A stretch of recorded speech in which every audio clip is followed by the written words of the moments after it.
Hey, y'all, welcome in. This is Inside Black and Gold. This is going to be our post game Saints-Panthers kind of therapy session, if you will. That was a rough game.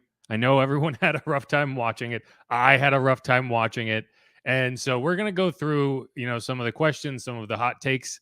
I'm going to say pump the brakes. Let's dial it back a little bit. Jameis Winston is not the worst quarterback of all time. All right. Let's just calm down. We're going to get into this. So throw your questions, your comments in the chat, and we'll get to them. I'm going to start with kind of a rundown of some topics, and then we're going to go to a break. And in the back half, I'm just going to run through all the questions that got tossed in there. So let's get started. This is the raw version of what will be the podcast.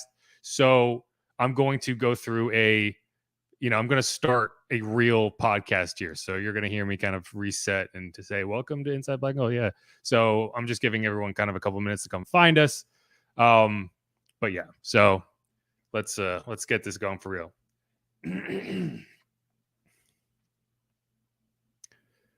Whew, that was something. Welcome in to the post-game edition of Inside Black and Gold. We are reacting to Saints-Panthers round one, and it was a painful round one for the Saints. They lost 22-14 in a game that really didn't feel that close. Everything that could have gone wrong feels like it went wrong. It's really hard to point to anything in that game that went well. But we're gonna get into a lot of that. I'm Jeff Nowak, WWL digital sports producer. My co-host Steve Geller is I don't think he's in the air yet, but he has to catch a flight to London, as does the team.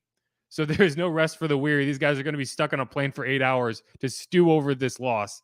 And Steve is going to be in the air as well. So I am solo for this one, which is good because I don't need to make Steve relive that any more than he has to. He'll be on the pod that posts on Tuesday as we kind of get into it. Hopefully he's set in London by then. Hopefully the team is set in London by then. We can kind of get into the schedule. But 22-14, and every time you felt like something was gonna work out, it didn't.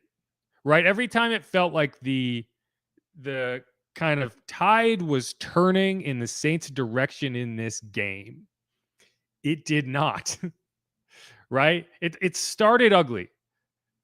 Actually, I take that back. It started well, right? The Saints got a stop on the Panthers' first possession. They moved the ball well on their first possession, and then you got kind of a questionable chop block penalty call that stalled that drive. A drive that, felt like it had momentum to at least get into field goal range and put the first points of the game on the board.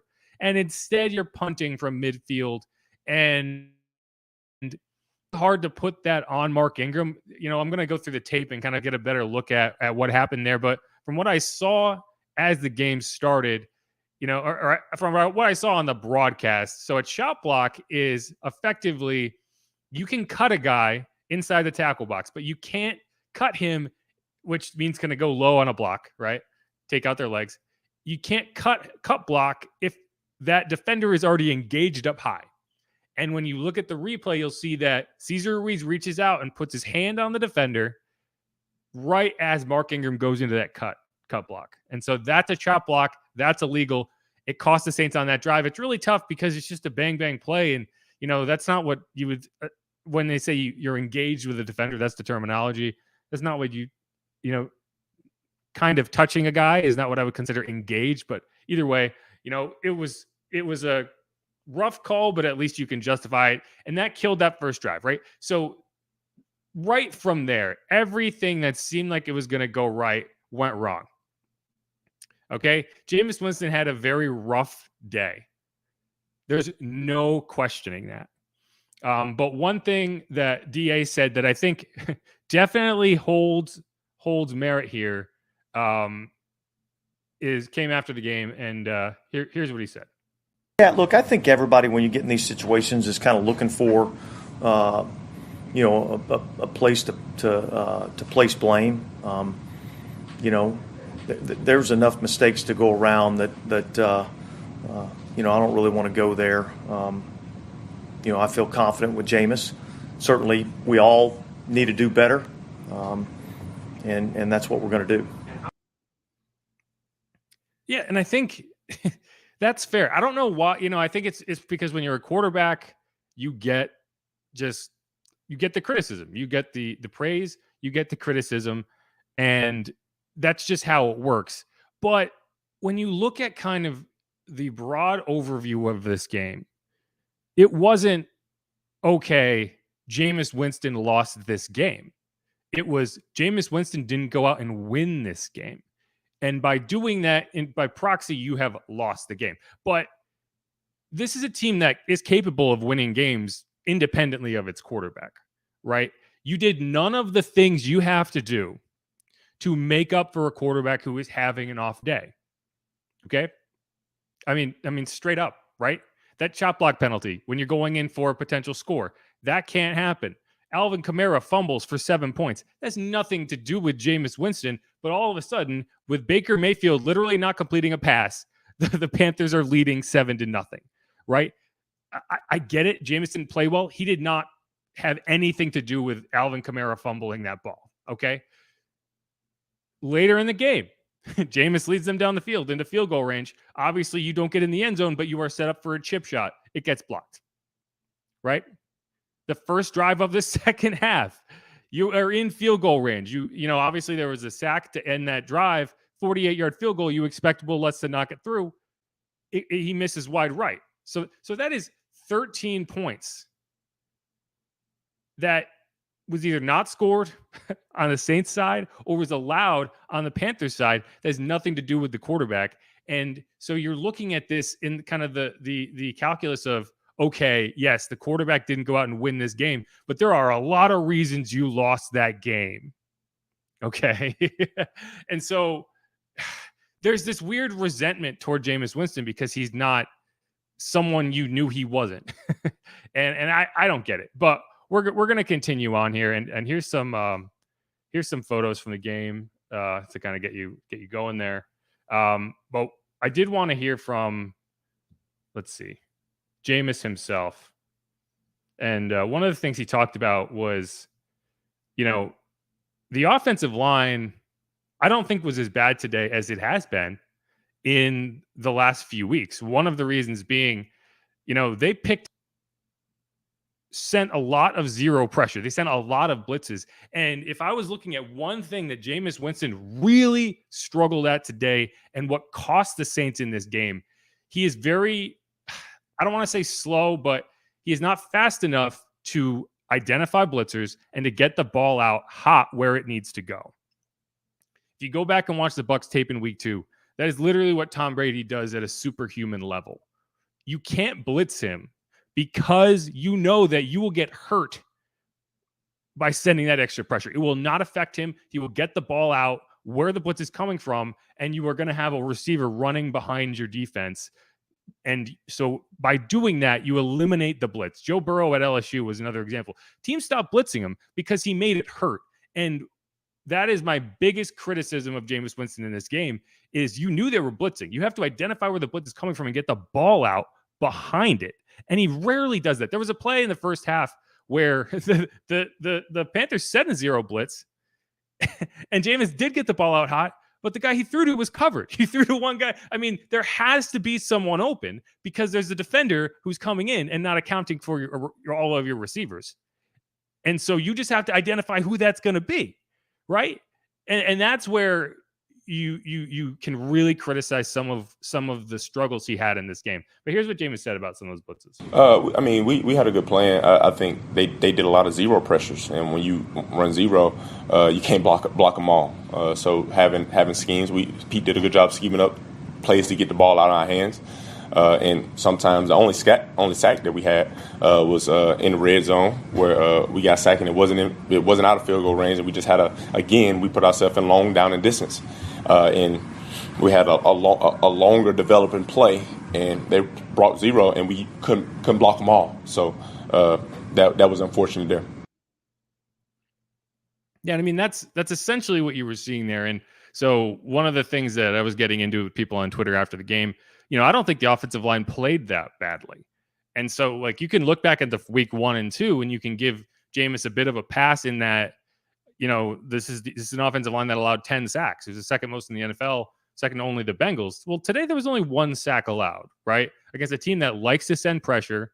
There was only 1 sack allowed. I think Jameis got hit 5 times, and he did a good job of evading the pressure, throwing the ball away. So, that number isn't necessarily as indicative of, the overall body of work of the offensive line. But I think that they did hold up today as well as they have all season, right? So you have to kind of measure that against the quarterback a little bit. You were playing without Andrus Peat for a majority of that second half. You ran the ball reasonably well in the second half.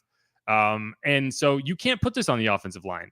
This is on the quarterback, so you have to measure that and you have to find ways to improve in that area. That said, this odd fascination people have with saying, man, they should put Andy Dalton in the game. Guys, I get it. Jameis has not been perfect. He's the starting quarterback on this team.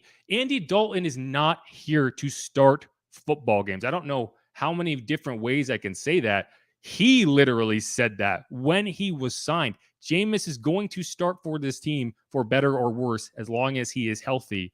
I mean, and if you were trying to argue disingenuously to try to make a point that Andy Dalton should be the starting quarterback, it's not going to happen, guys. As long as Jameis is healthy, he's the starting quarterback for this team. All right. Now, he could run them into the ground, and then that's a problem. But that's what's going to happen. So I just need people to understand that, it's not worth talking about as long as Jameis is healthy. If you want to have the conversation of, yeah, Jameis is clearly not at a level he needs to be at, and that's why you should put Andy Dalton in there, fine. That's a reasonable argument. But this idea that 35-year-old Andy Dalton, who struggled mightily with the last 2 teams he was on, is somehow the savior of your team. Just take a step back and realize what you're talking about. Anyway, let's continue on. The one other thing that that popped up on my Twitter feed that I think people misinterpreted was Cam Jordan. So Cam Jordan was asked about Jameis Winston, and he said effectively, I'm not going to answer those questions. And here is exactly what he said. I'm going to let you guys question Jameis. I'm going to focus on what we can control. I do know that, 14 points in the fourth quarter are cool, not enough. If our defense doesn't let that little that touchdown happen in the fourth quarter, the screen that happened in the fourth quarter, that would have been more than sufficient for us to be in the ball game. And again, it starts with us. Yeah, and so when I tweeted that quote, which was like, I'm not going to talk to you about Jameis. You can question Jameis. I'm going to focus on what I can control. Some people seem to think that was Cam like sowing the seeds of discord in the locker room, that Jameis is losing the locker room and this team is upset that blah, blah, blah, blah, blah. That's not what he's saying. If you've talked to Cam enough, which I think I have at this point, whenever he is asked about his own offense, he, especially after a loss, what he will do is shut it down and effectively say, I don't play against our own offense, so I have nothing for you. I'm not going to give you anything because I don't have it. I'm focused on playing the other team's offense. And so this idea that he's throwing Jameis under the bus because it didn't score enough points, that's not the case at all. He's throwing his own defense under the bus because they allowed too many points. And to some extent, he's right. I mean, there was a point in this game where the Saints finally got some offense going, right? Jameis did his fourth quarter quarterback thing and drove down the field, got that touchdown. It was a 7-point game. I'm sorry. It was a 6-point game at that point. It was 7-13, and the Saints, who had stopped Baker Mayfield all day long, get back on defense. Almost instantly, 67-yard touchdown to Laviska Shenault. And at that point, the game felt over, right? The Saints got the ball back with about 12 minutes left. They were down 2 scores. Actually, I think they were down 12 because the Panthers went for a 2-point conversion and didn't get it.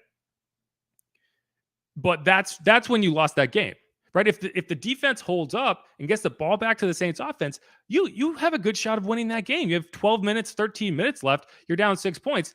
you can't allow the Panthers to go 67 yards in one play. But that is, and I wrote this in my observations after the game. You can check it out on WWL if you're interested. That's kind of a product of, you have to look at that in the larger picture of, you set your defense up to fail by leaving them on the field in the entire first half. And then when you needed them at the end of the game, they were gassed. They had nothing left. And that's why you see this blown coverage. And the other element is, Marcus May didn't play. You had PJ Williams in that assignment, and he didn't hold up. And so that's kind of where you land. But to act like the Panthers dominated this game, it's not true. It's not true. If not for your own self-inflicted errors, the Saints had a chance in this game. And so that's why, when you talk to Dennis Allen, he's not going to throw Jameis Winston under the bus. I don't think it's even an internal debate whether he's going to be the starting quarterback. My bigger question is, why is this team playing at such an undisciplined clip? Why are we constantly seeing your veteran running backs fumbling in critical moments, right? Why are you seeing all of these procedural penalties, these stupid mistakes? Missed field goals. You can't block on a chip shot field goal where all you have to do is pop it up in the air. These are basic things that you have to be able to pull off. Otherwise, you're not going to win. I don't care who your quarterback is, right? The issue is not that Jameis didn't win this game. The issue is that the team didn't win this game because you didn't execute at so many levels. And so, you want to put the blame on Jameis Winston. I'm looking at the coaches. I'm looking at Dennis Allen. I'm looking at Pete Carmichael, because these are the people who are supposed to be putting the players in positions for success. And I don't know if they're doing it. And if they are, then something is not resonating, because this is not a disciplined football team as we are watching it. I don't care who the quarterback is. This is not a team that you look at and say, man, this team is just on its P's and Q's all the time. They are making mistake after mistake after mistake after mistake, and has cost them back-to-back football games. And that's the issue that you need to fix. Whether you like Jameis Winston as the quarterback, I don't care who the quarterback is. If you can't get these mistakes ironed out, you are going to lose a lot of football games. and you are going to flame out in another head coaching opportunity. So that's, if I'm the head coach of this football team, that's what I'm worried about, not the starting quarterback. And that's going to be a break. I'm going to hit a commercial, and I'm going to come back and hit a lot of these questions that have been flowing in. Appreciate everyone who's in here. I agree with a lot of the takes, but I don't see this Andy Dalton thing. I'm going to hit a commercial and then come right back. Stick around, y'all.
Hey, y'all. We're back. I'm just going through and making sure I have all the questions. I don't miss any.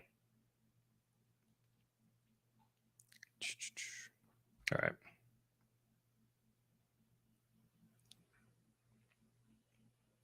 And we're back here on Inside Black and Gold. I'm Jeff Nowak, WWL digital sports producer. Steve Geller is getting ready to fly to London, so I am solo. But we're coming at you after the Panthers defeated the Saints 22-14. It didn't really feel that close, although it was a one-score game with about 13 minutes to go. Saints couldn't get it done. I ranted at you all through that first segment, so now I'm going to let you kind of rant back at me. I'm going to go through a lot of these questions that have popped in. You got Josh Higginbotham, tactical strength and conditioning. This team is falling apart from the coach all the way down. It's too early in the season, in my opinion, to say, oh, this team's falling apart. You're 1-2. It's a long way to go. But this is where you start to have to be concerned about, if you get on a 3, 4, 5 game losing streak, things get late in a hurry. And you're going out to London, you got to win that game. If you come back at 1-3, I mean, you're going to get a good matchup in the Seahawks at home, but you're going to be jet lagged. That's going to be a tough game. I mean, there's a reality where you get to the midpoint of the season and you're already done. So you got to figure something out now. So I don't know if the team is falling apart, but if you stack up a couple more rough losses, I mean, that could happen. Yeah, I mean, I'm not going to this is the thing that bugs me. It's like, I know that you don't know what the reads are, what the blitzes are, because you literally can't see that from the broadcast angle, right? If you can't see the safeties, you don't know what happened on a particular play. And if you're listening to Matt Millen and saying, I know what's going on because Matt Millen told me, well, let me tell you, that is not the case. All right. So, I think that there will be a lot to be learned about how he handled some of these blitzes and where things went wrong, but we don't know right now. There's a reason when you talk to the coaches to a point, they will say, I need to look at the film. I need to look at the film, because they don't know exactly what happened on these plays, right? They're watching it from the sideline. You need the all 22 to be able to really identify it. So, I think that Jameis has struggled to pick up blitzes, but I don't know which ones they were, or if he mishandled them, or it was the offensive line not communicating, or if it was the running back not picking them up. That's why you go through film study. But anyway, I mean, I think it has been a struggle. It has been a struggle. Richard Fredericks, who do the Saints take with the first overall pick? Well, do I have some news for you? They don't have a first round pick next year. That was the questionable trade they made to go get an extra first round pick for this year, who would say used on Trevor Penning. So, if you're a team that's rooting for the Saints to fail, you are the Philadelphia Eagles, because they own the Saints' first round pick. So if this season does go off the rails, they are the team that benefits. I mean, you could make the argument that the Saints slightly benefit because, if they do end up with a high pick, then their second round pick is at the top of the second round, but they're not going to get a first rounder. So that's not where you're going to go. Lawrence Garrison, do you believe Winston is still the best fit for the Saints' ball control offense? I mean, no. I didn't think so before the season, and I don't think so now. But he is the starting quarterback, and you need to modify your system to fit his skill set. There's a reason. If you go back on this channel, go back long enough, there's a reason that I went through and said I predicted that Teddy Bridgewater would be the starting quarterback for the Saints. It didn't happen, right? The Saints re-signed Jameis, and they got him out of deal. But the reason I was leaning that way was because it seemed to fit what the Saints want to do on offense, which, as you've seen with Chris Olave, you went out and you got a guy who can stretch the field vertically. And the reason you did that in the draft and went after him and not somebody else is because, as you've seen, right, Jameis wants to go downfield. He wants to stretch the field. And, if there's one positive thing you can pull out of this game, Chris Olave looked like a star.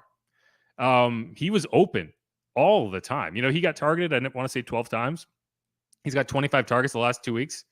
he's open, right? The reason you're throwing to him is because he's open, and especially later in the game when he was really the only wide receiver on the field. Jarvis Landry and Michael Thomas both got hurt. That's another very concerning thing.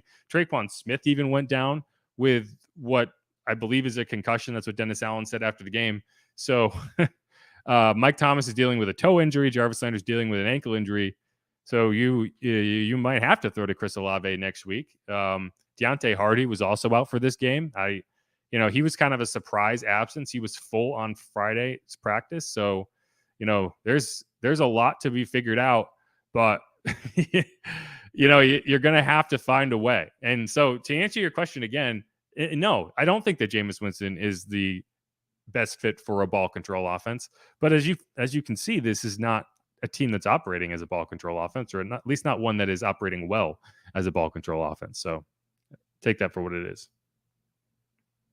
Lawrence with another one. He's not the worst, but he is becoming the most inconsistent. I would argue that he's been very consistent. He's been consistently slow starting, and he's missed a lot of throws early in games. I don't know what you do to fix that, but you got to do something. It's going down here. Jay Black, we didn't even get to the challenging games yet in the season. We should be 3-0 right now. Those were winnable games, but no offense. Yeah. No, I mean, you went into the fourth quarter of week 2 tied at 3. This game probably should have been in that same range. If not for the fumble, if you didn't leave 6 points on the field in those 2 missed field goals, or the blocked field goal and then the missed field goal, you're right there. And so, yeah, these are all winnable games. I had them at 2-1 in my season projection when I went through the schedule earlier in the offseason. And, and I think losing one of these games was, in the range of where you can feel comfortable about your long-term options. But now you really are behind the 8 ball. Like you can't afford to lose to the Vikings. I don't know if it's a must win, but it's pretty close. Because you need to come back and beat the Seahawks, and you're kind of banking on that win. So, if you can't get out of that stretch at 3-2, I mean, that's all. Go look at the schedule for the next 6 weeks, because it's brutal. Yeah, as we talked about, pretty exhaustively in the last podcast, Carolina had lost 8 games in a row. They hadn't won a home game in over a calendar year. Now their last 2 home wins have come against the Saints, because they beat the Saints in week 2 last year. They beat the Saints in week 3 last year. They have not won a home game. They had not won a home game in between those games. So yeah.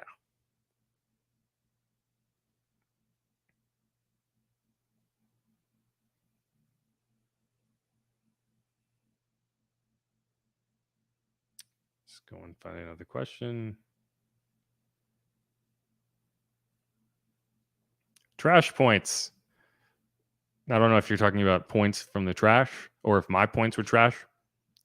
This is an optional show. You don't have to be here.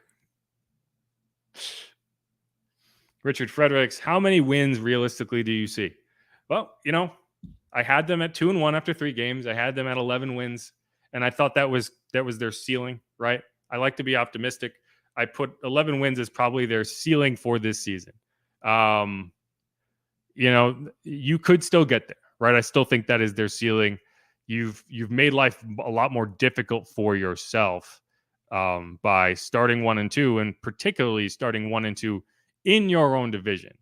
That's going to make the tiebreakers down the road much more difficult to win. I don't think the Panthers are going to be an issue down the road. This is not a good football team. They're not going to win a lot of games. Falcons are in the same boat. The Bucks are having trouble with the Packers right now. That'll be one to watch. But yeah, I mean, I still think you're in the range of between 9 and 11 wins. I think this team's going to figure it out, and it's just a matter of time. The issue is you don't have a lot of time. If you don't start well in the NFL, then unless you are fortunate enough to be in a very weak division, which you could argue the Saints are, but there is a top end team in it. You can basically rule yourself out of a divisional title in the first 5 games of the season if you don't do it the right way. Now, there's a lot of leeway when it comes to making a wild card spot, and the Saints weren't able to last year at 9-8. I think you need to get to 10 wins in any season to comfortably put yourself into the playoffs. And I think you can still get there, but there's a lot of things you have to iron out. And like I said in the first segment, I don't have a ton of concern about the offense as a whole. I have a bigger concern about the undisciplined play that you've seen from at basically every level, right? This is not what I expected. That's the thing. When you went from Sean Payton to Dennis Allen, DA is more of a disciplinarian, if you will. He's more of a regimented guy. He's more like a drill sergeant than Sean Payton was. And for that reason alone, I expected this to be a disciplined team. It has not been that. And that's, again, that frustrates me more than anything, because you'd like to point at, okay, this is not being done well enough. You should have done this. You should have done this.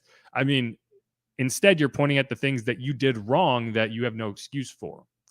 And, the only way to fix that is not do it anymore. Stop putting the ball on the ground, right? And I think that goes back to the coaching. And I think he would take full responsibility for that. But it's like, great, you can take responsibility for it, but you got to fix it too. Grant Illick, seems like this team is lacking a leader. That could be it. I mean, I don't know. I think there are a lot of leaders on this team, but a lot of them are on the defensive side of the ball. And so, yeah, that is an issue probably on the offensive side where, I don't know who is the guy you're listening to in the locker room. Is it Jameis? It should be Jameis, but I don't know. Right. And in the past, that was never a question. Now I think it probably is. So yeah, it's a good point, Glenn. Chris Sanders, we need to capitalize more on opportunities in the first half. Undoubtedly. I think I tweeted this. See if I can find it. I tweeted their points by quarter this season. Which it actually changed since I tweeted it. Let's see. So Saints points by quarter in 2022. First quarter, 10 points. Second quarter, 0 points. Third quarter, 3 points. Fourth quarter, 38 points. You don't win a lot of games like that. You definitely don't win any games easily like that, right? At best, you are winning games in scramble mode and making life very difficult on yourself because, you require everything to go right. You know what I mean? Like when you're not playing well in the first half and you are constantly playing from behind, the only way you win games is if nothing else goes wrong. In week 1, nothing else went wrong, or at least not to the level that it took a win away from you, although it was very close, right? Your margin is so narrow. And in this game, your margin was too narrow, right? You got the ball back with 19 seconds left, not enough time. So, you got to be better earlier in games. Tell me about it, 504. Why trade and go all in? Set this team back years, and I didn't watch because I knew this would happen. Poop emoji. Yeah, I mean, if this season continues on that track, which, I'm an optimist by trade. I do think this team is going to figure it out. Question is whether it takes too long, and you've already done too much damage from a record perspective that you can't make up for it. But yeah, I mean, if this season goes a certain way from here, it's 1-2. It's not over, right?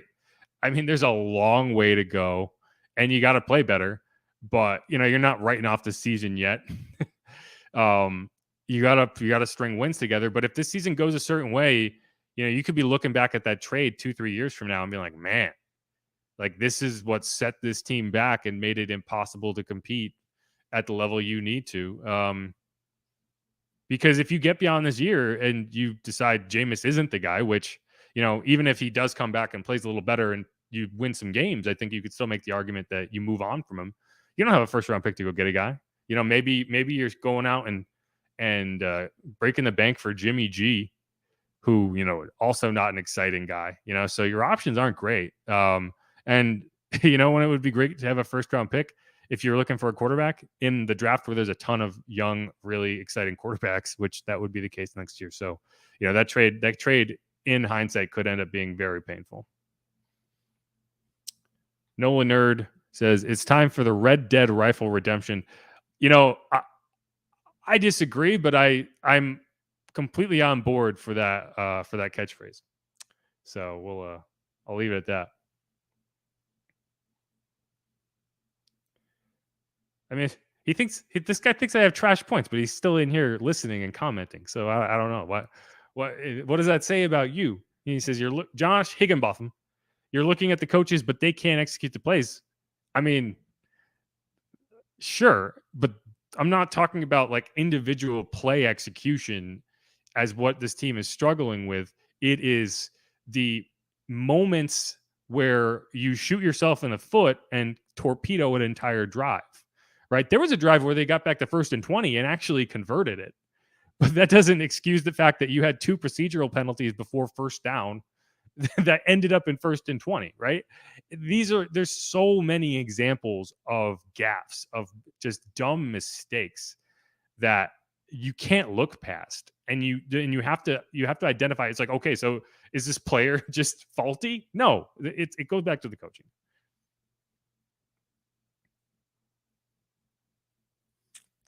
This is Marianne Williams ring. Why do we never run outside? One of the things that I took away from this game is Alvin Kamara did not look right. He had a few nice runs in the second half. I think he had one nice run in the first half, but he looked very much like a guy who was playing through an injury.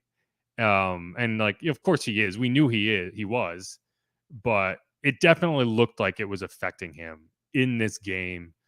He didn't look dissimilar to, if you go back to the 2019 season, especially late in the year when he was dealing with the MCL injury. He was playing hurt. And when you go back and look at the tape, you can tell he was hurt. He's still an incredible athlete, and he's going to do things that very few people can do. But he's not the player we saw today was not the Alvin Kamara you typically would see. And there were a few plays that I think illustrated that, and one of them was the fumble. Another was there was a it was a second down play late in the first half. I think it was 2nd and 3. Alvin sits down right past the first down marker. Jameis tries to throw it to him. It gets tipped, right? But the ball is kind of fluttering into Alvin's hands. You should catch it 10 times out of 10, but it seemed like he lost concentration and it just hit the turf. And this was a huge play in that game, because instead of 1st and goal at the 6, you're at 3rd and 3. And I don't know if that moment had factored into Jameis's head, but you run the next play, and Alvin is wide open in the exact same spot again. Jameis doesn't throw to him. Instead, he tries to throw to Jarvis on the fade, and he misses. And now it's 4th down, and then you go to get the field goal, and it gets blocked. Right? So that drop was as good as a turnover because you didn't walk away with points. And there were a lot of moments in that game where it was like, man, if this is not the right Alvin, and hopefully that injury doesn't linger. Hopefully he can get back to the player that you want. But I don't think that I don't know what percentage you put it at, but he was not right today. And so when you're talking about outside runs, yeah, I mean, the play that I miss, the play that we haven't seen a lot of since Jameis took over, is kind of that long swing pass, right? I don't know if you don't trust his like short area accuracy enough to throw a pass with the kind of danger of that, because those swing passes are scary if you don't throw them right, because if they get undercut, if they end up going backwards and hit the ground, a turnover there is basically 6 points. And so those were kind of extended runs, and we don't really see those. The plays that Drew Brees ran all the time that we just don't see with Jameis. And I think that's where you are losing a lot in your usage of Alvin Kamara as well. This has never been a team that runs a lot of stretch plays. They're a misdirection. They're a zone running team. And, but yeah, I mean, this is not a fast team. And, that's one thing that you really see when you go up against a team like the Bucs. Even this Panthers team has a lot of really good athletes on defense.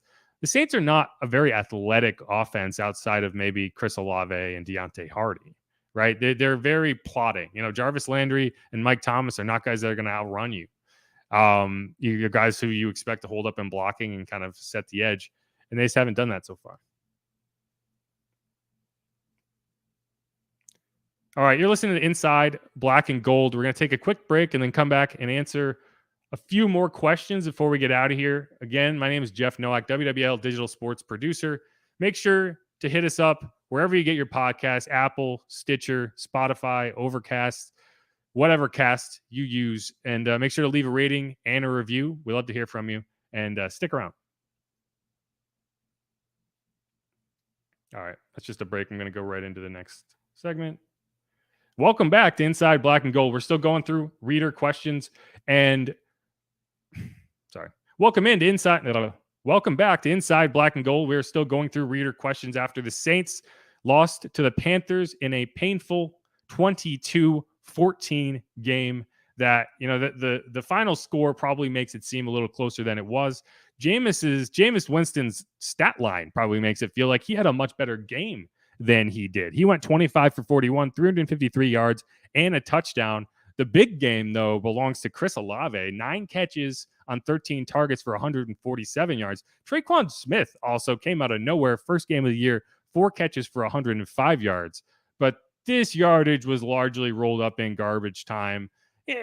Garbage time is a tough word, but in the fourth quarter, when the game, at best, there was a very slim chance of coming back. So it wasn't complete garbage time, because I only consider it garbage time if you literally just don't have a chance and the other team is just phoning it in, because there's just nothing you can do, right? Like down 30 points in the last 4 minutes, where there's just literally not enough time. In this case, you did have a chance to recover an onside kick. You weren't able to do it. So in that essence, it's not garbage time, but that yardage, is not indicative of a good game. The interesting thing about it, though, and I tweeted about this during the game, is the Saints and the Panthers. The Panthers had the longest active streak of games without a 300-yard passer at 26. The Saints were second on that list. They had gone 20 consecutive games without a 300-yard passer, and I decided to tweet that today, and lo and behold, that streak ended. 20 games, and that is now over. Jameis Winston is the first 300-yard passer in 3 years.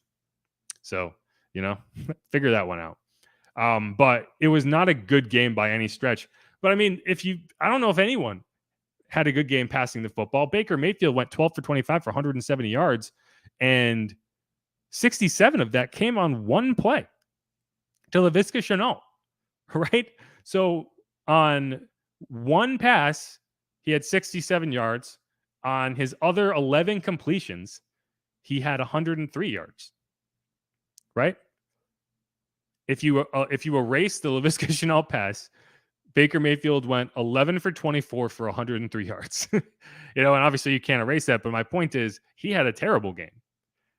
Christian McCaffrey did have a good game. I wouldn't say he had a great game. He didn't break any big runs, but he was just consistent.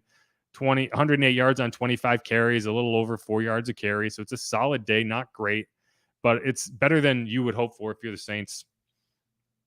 But yeah, I mean, it's a game you should have won. It's a game you had to win. And, that you're going to have to make up for this somewhere. You're going to have to beat a team that you probably aren't expected to beat to get back. Dalton can run without a knee brace, without spinal fractures, and a whacked out ankle. Dalton tore it up in the oof in preseason. I don't know what oof means. Jameis is playing hurt. Tore it up is a bit much. He had 2 drives in the preseason, and they were solid. There's probably going to be a chance this season to see Andy Dalton in the game, and I'm not sure what exactly Andy Dalton has done to make people be so confident in his abilities as a 35-year-old who has not played well in maybe 6 years. But it's this weird sentiment that people seem to have, and I guess it's kind of like the mystery is better than like the devil is better than the devil you don't is the opposite. But anyway.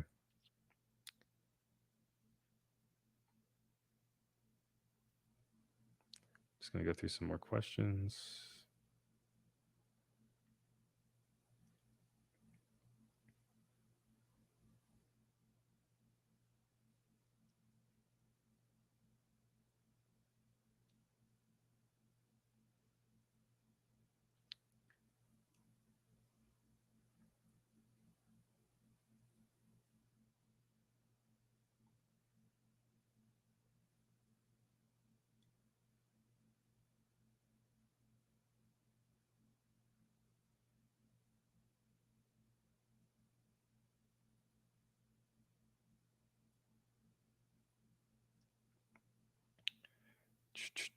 All right, let's go through these. First from Sky, this was a trap game. I don't think you can't have a trap game unless you're good, right? There's no such thing as a trap game for a bad team. It's just a loss. And right now the Saints are a bad team. So I'm not even willing to say this was a trap game. This is just a game they didn't show up for. Yeah. Like, they're not good enough to be considering things trap games. This is just a loss. Like, you have to earn the privilege of calling something a trap game, and they have not done that. But thanks for the comment. Julius Davis, Michael Thomas just wants the ball. Yeah, I need to go back. One of the things I want to look at, tomorrow and Tuesday, I want to go back the last 3 games and kind of take a look at Mike Thomas, because I think he's struggling to create separation more so than in years past. There's a reason that every time he catches the ball, it's spectacular.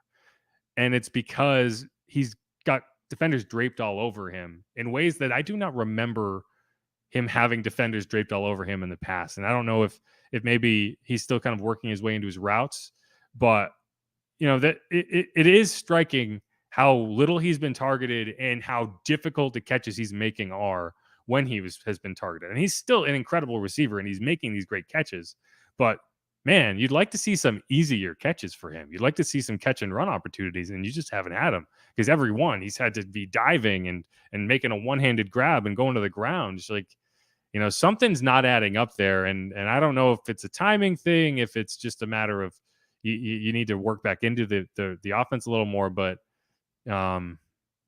he is a guy you can still go to and trust to make contested catches. I just would like to see him get more easier opportunities. So I want to go and look at the film and see, if there were opportunities that were missed, or if he's just struggling to create separation, which I think might be the case. Played against a top 5 defense and a top 32 offense. Camden Bush, you played against a top 5 defense and a top 32 offense. I like that. The Panthers are definitely in the top 32 of offensive football teams. I have no rebuttal for that. Good take. Good old country boy. The 2 picks Winston threw looked bad, but one was deflected and one a Hail Mary. So he did look okay for a player that was hurt. Yeah, I mean, the interceptions don't bug me at all in this game. The interceptions from week 2 bug me a little bit. But J.C. Horn made an excellent play on that first one. Batted the ball up in the air. Jameis, maybe you could say he needs to do a better job of avoiding J.C. Horn. Throwing around his hands, but again, it was a good defensive play. It's the same reason wasn't as critical of that Jamel Dean interception, because anytime the defender has to make a spectacular play, it's hard to put that on the quarterback, right? And that was only half of the spectacular play. In order for that to end up as an interception, J.C. Horn had to get up and pop the ball in the air, and then 300-pound defensive tackle Derek Brown had to make one of the most athletic interceptions I've ever seen for a behemoth. And, so I'm not going to hold that against the quarterback. Stuff happens, randomness exists. The issue is you were playing badly enough that interception effectively just torpedoed any chance you had. And then the second interception. Yeah. I mean, that's meaningless, right? You have 19 seconds at your own goal line. Your only chance is to pick up 50 yards on one play. And hopefully you can get out of bounds, because I don't think you're going to even have time to go up and spike it. So that's the only play you can make. He just chucked it up and saying maybe Chris Olave can make a play on this ball, get out of bounds, give us a chance for a Hail Mary. But, I'm not going to hold that against Jameis. So the interceptions, I think, were not the issue today. I actually think Jameis, obviously 5 interceptions through 3 games. The ones from this game, I don't really care about, right? And so he almost threw one in the end zone that Marquez Callaway stole from the defender. But I don't think that that's been his biggest issue. Honestly, I don't think the turnovers have really been a problem. It's been the execution of the offense that has not been good. So yeah, I mean, I'm not going to keep talking about turnovers in the way that we have in the past because I don't think that's what's dogging Jameis this season. WW, make a run for Derek Carr and hire Eric Bieniemy next season. Yeah, I mean, yeah, we can start talking about next season if we want. Again, one of the reasons that I think this Andy Dalton thing just makes no sense to me is because he's not your future at quarterback. Like that. So there's no, I don't see why you'd put him in there unless it's a health thing. Which again, I can see you making the argument for, and I would make the same argument. But if they're deeming him healthy enough to be out there, then it is what it is. But you're not going to Andy Dalton because you think he's the future starter.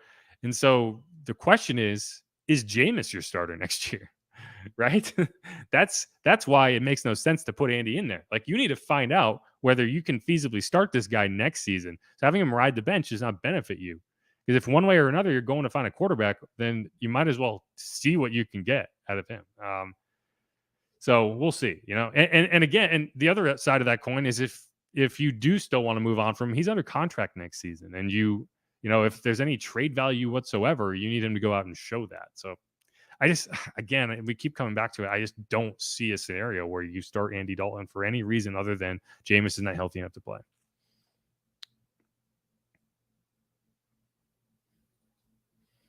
Luke, scout with clout. You can put on the QB when he fumbles 2 snaps, 4 batted balls that could have been picked, plus 1 interception at the end.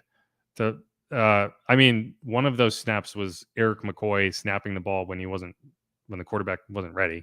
So, that wasn't a fumbled snap.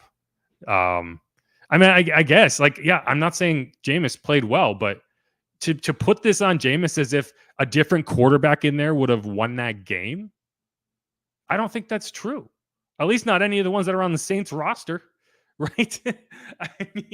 That there's this idea that Andy Dalton is going to go in there and Alvin Kamara is not going to fumble for a touchdown. That's not the case, right? You're still going to have these offensive penalties. You're still going to have these missed field goals. I don't see it. But yeah, if we want to pretend that the only thing wrong with this team right now, the only reason you're losing games is the quarterback, then go for it. I don't think that is a fair way to look at the struggles this team is having right now, because it goes way beyond that. John Mule, there's a reason they offered Jameis a 2-year deal instead of a 4 or 5-year deal. They pretty much know he's not their future long term. They're not committed to it in any way. He could earn that, but he hasn't to this point. So yeah, I agree with you. Wait, there was one. Pelicans, Nolan Marquez Callaway saved him from the 3rd interception. Yeah, you are correct. He did. But again, at that point, it's like you are just scrambling. You're trying to get in the end zone. So, sure, I guess it wasn't a great throw, but at that point, it's like you either get in the end zone or you don't. You also should remember at that point in the game, you had no wide receivers left. You had Chris Olave and Marquez Callaway. Michael Thomas and Jarvis Landry were both in the locker room with injuries. Deontay Hardy didn't play. So, you're just throwing it and hoping someone comes down with it. So, and Marquez did. I think Marquez Callaway needs to get more playing time. I actually thought Traquan Smith had a good day, but it's the problem is when you try to live for this big play the way the Saints have and the way Jameis Winston likes to, it's a rough way to go. There's a reason not that many offenses in the NFL operate that way, because it's just not a consistent way to run an offense. The athletes on defense are too good and ball control is too important. So if you're constantly just trying to sling it downfield, when it hits, great, but you gotta be able to execute in short areas. If you can get down into the red zone, fantastic, but you got to be able to score there too. And the Saints weren't able to do that today. Maybe let Doug Marrone call plays. I don't think that's gonna happen. But I do think there are questions you need to ask about the play calling. I saw one person say 3rd and long, you run a screen. I think they should be running more screens. I don't think the issue is the screen. I think that you are not running screens well enough. The screen has always been a major part of the Saints offense, and you have not seen that through 3 games. And again, one of the issues that I think you have in running screens is one of the same issues I think you have in running swing passes, is that if I had to pick one thing that Jameis does not do well enough at all, it is just throwing these 6-yard, 10-yard little dump off passes that should be completion 100 out of 100 times. For whatever reason, this just doesn't, it's not like he can throw the ball 60 yards downfield on a dime, but he can't throw it 10 yards to his right, where it needs to be. And that's frustrating to me, because that should be a big part of this offense, and it isn't.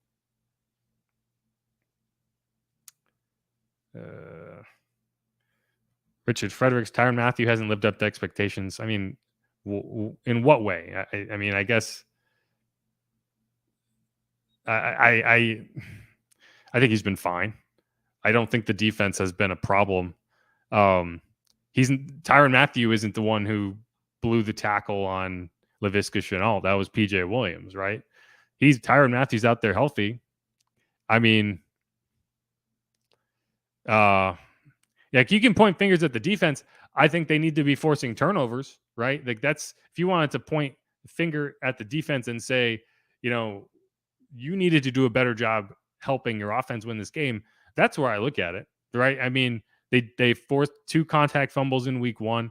They did not force, they collected a turnover in week 2. Tom Brady just gave it to them. That was not forced by the defense. And they did not force a turnover in this game. They've had a couple turnovers on downs, but I don't consider that a real turnover, even though it's called a turnover. But it's more on the offense not executing. But either way, that is a big play. The defense has played well, but there haven't been any game-breaking plays from the defense the last 2 weeks, like the way that the Bucs had game-breaking plays, right? The way that the Panthers had a game-breaking play today, right? In both games, you had scores by the other team's defense. And that changes a game. And we have not seen plays like that out of this Saints defense this year. And when you're talking about a defense that will win you games, those are the plays you have to have. And so, I thought the pressure was there today. I thought they did a good job getting after Baker. There was one play that they really should have knocked him for a loss, and he was able to scramble around. I think it might have been Shi Smith that he found out the back. It was just kind of a bootleg little, schoolyard play that worked for him. But for the most part, I thought the defensive backs locked down. I thought, Bradley Roby, Paulson Debo, Marshawn Lattimore, if you can keep those 3 healthy, that's just a lockdown unit. And it's just frustrating, because if you had a semi-competent offense, if you had an offense that was executing, then you put 10 points on the board in the first half. You feel like you won that game, because I don't think the Panthers were going to do anything. They could move the ball within like their 30 yards of the field, the 20 and 50. They moved all the day with Christian McCaffrey right there. But you clamped down at about the 50-yard line. They didn't get much further than that. There was a couple drives they ended up in field goal range, but by and large, you locked down the Panthers, and you just were waiting and waiting and waiting for the offense to figure it out. And by the time they did, it was too late. Here we go. Tiger Twin. Baker is pure garbage. I appreciate this, because if we're going to talk trash about quarterbacks, we should at least be talking trash about both, right? Because he was terrible, right? Another number 1 overall pick who did not play well. These are both 1 and 2 teams. So hey, if we're gonna give it to one end, might as well give it to both, because Baker had a bad day. You're talking about number 1 overall picks that I don't think are the future in that franchise. I think Baker and Jameis can have a competition to see which one loses that job first, because neither has been good. WW tight end production is completely non-existent. Yeah, I don't know what Adam Troutman did. I don't know if he owes Jameis money, but 1 target through 3 weeks. Finally got a target today. It was a nice throw too. Jameis lofted it over the top. Troutman brought it in on the sideline. I think Nick Vannett caught a pass today. Juwan Johnson was absent, although he did blow a blocking assignment. Yeah, I don't know.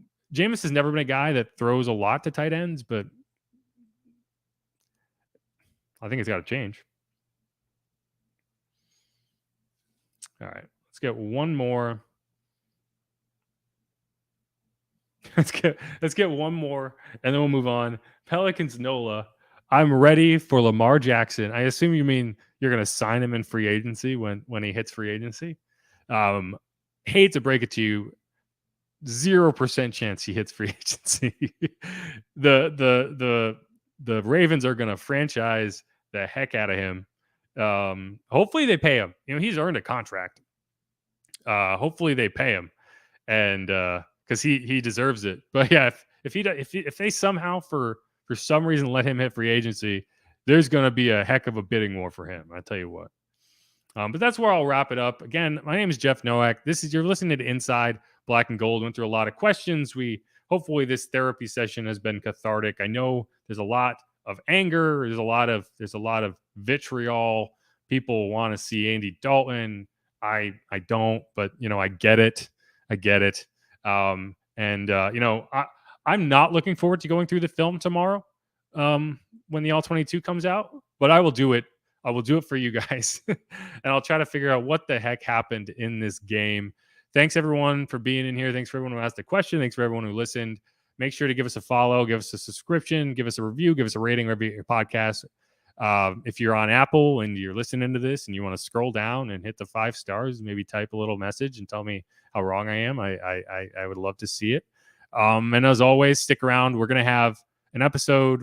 I think we're kind of set on the schedule now where we're going to have this post on Mondays, right? The post-game pod, unless they're playing on a weird day. And then we're going to have an episode on Wednesday that kind of goes through the film. And then we're going to have an episode on Friday that kind of previews the upcoming game. This week, we had an interview with a Panthers podcast who I'm sure they're going to be in my DMs telling me how right they were in picking the Panthers. And hopefully we can kind of keep that going where we kind of preview teams to get an idea of what's coming up. But as always, thanks so much, everyone. And stay salty. Peace, y'all.